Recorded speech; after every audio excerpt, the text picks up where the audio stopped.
बिस्मिल्लाहिर्रहमानिर्रहीम। रज़ाख़ानियत ऐं बरेलवियत हुजे ऐं उन जे अंदरि जहालत न हुजे इहो नामुमकिन आहे, बल्कि हीअं खणी चइजे त रज़ाख़ानियत बरेलवियत ऐं जहालत ॿई लाज़िम मलज़ूम आहिनि, तॾहिं बात बजाए।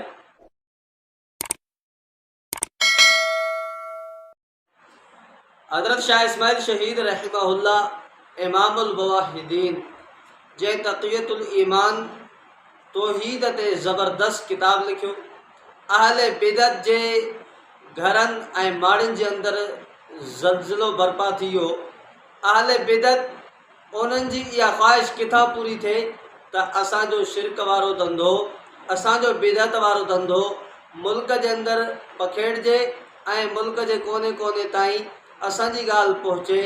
हज़रत शाह इस्माइल शहीद रहमहुल्लाह इमामुल मुवहिदीन क़ुरान व सुन्नत पैगम्बर करीम सल्लल्लाहु अलैहि वसल्लम जी सुन्नत ऐं तमामु अंबिया जी सुन्नत मथां अमल कंदे तौहीद जी दावत मुख़्त तबलीग जे ज़रिए बि ॾिनी ऐं तदरीस जे ज़रिए बि, जिहाद जे ज़रिए ऐं उन सां गॾोगॾु तक़ियतुल ईमान तौहीद ते हिकु बहितरीन ज़बरदस्त किताब जेको आम मिले पियो। तक़ियतुल ईमान जे हवाले सां अहले बिदत जा त मुख़्तलिफ़ क़िस्म जा एतराज़ात हमेशह हूंदा आहिनि, जंहिंजा कई जवाबात मुख़्तलिफ़ क्लिप्स जे अंदरि ऐं अकाबरीन उलमा अहले सुन्नत वल जमात मुख़्तलिफ़ किताबनि जे अंदरि वक़्तन फ़वक़्तन ॾिना आहिनि। हिकु रज़ाख़ानी बरेलवी जी किल्प गुज़री, जंहिं किल्प जे अंदरि रज़ाख़ानी चए पियो वलक़द नसरकुमुल्लाहु बिबदरिन व अंतुम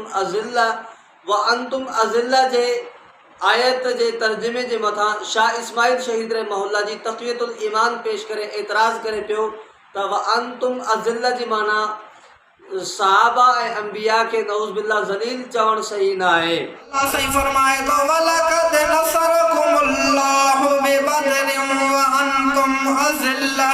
आला हज़रत जहिड़े इहो तर्जुमो कयो आहे त तव्हां थोरा हुयो, कमज़ोर हुयो, पर रब्बुल आलमीन तव्हांजी मदद फरमाई।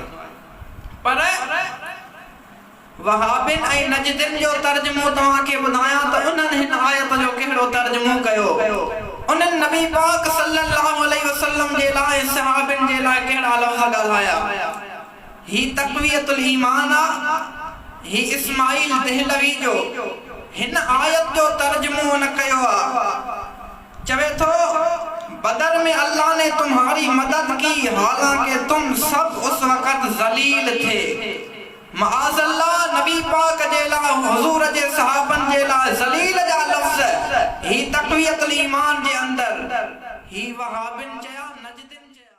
व अंतुम अज़िल्ला जा माना ज़लील करणु सही न आहे, जॾहिं त इहा ई माना पीर साईं पगारे सिबग़तुल्लाह शाह साहब राशिदी उन जे तफ़सीर कौसर शाह मर्दान जे अंदरि बि लिखियलु आहे, जेको अब्दुर्रहीम सिकंदरी साहब जी तस्दीक़ ऐं ताईद ऐं उन जी तक़दीम सां छपियो आहे।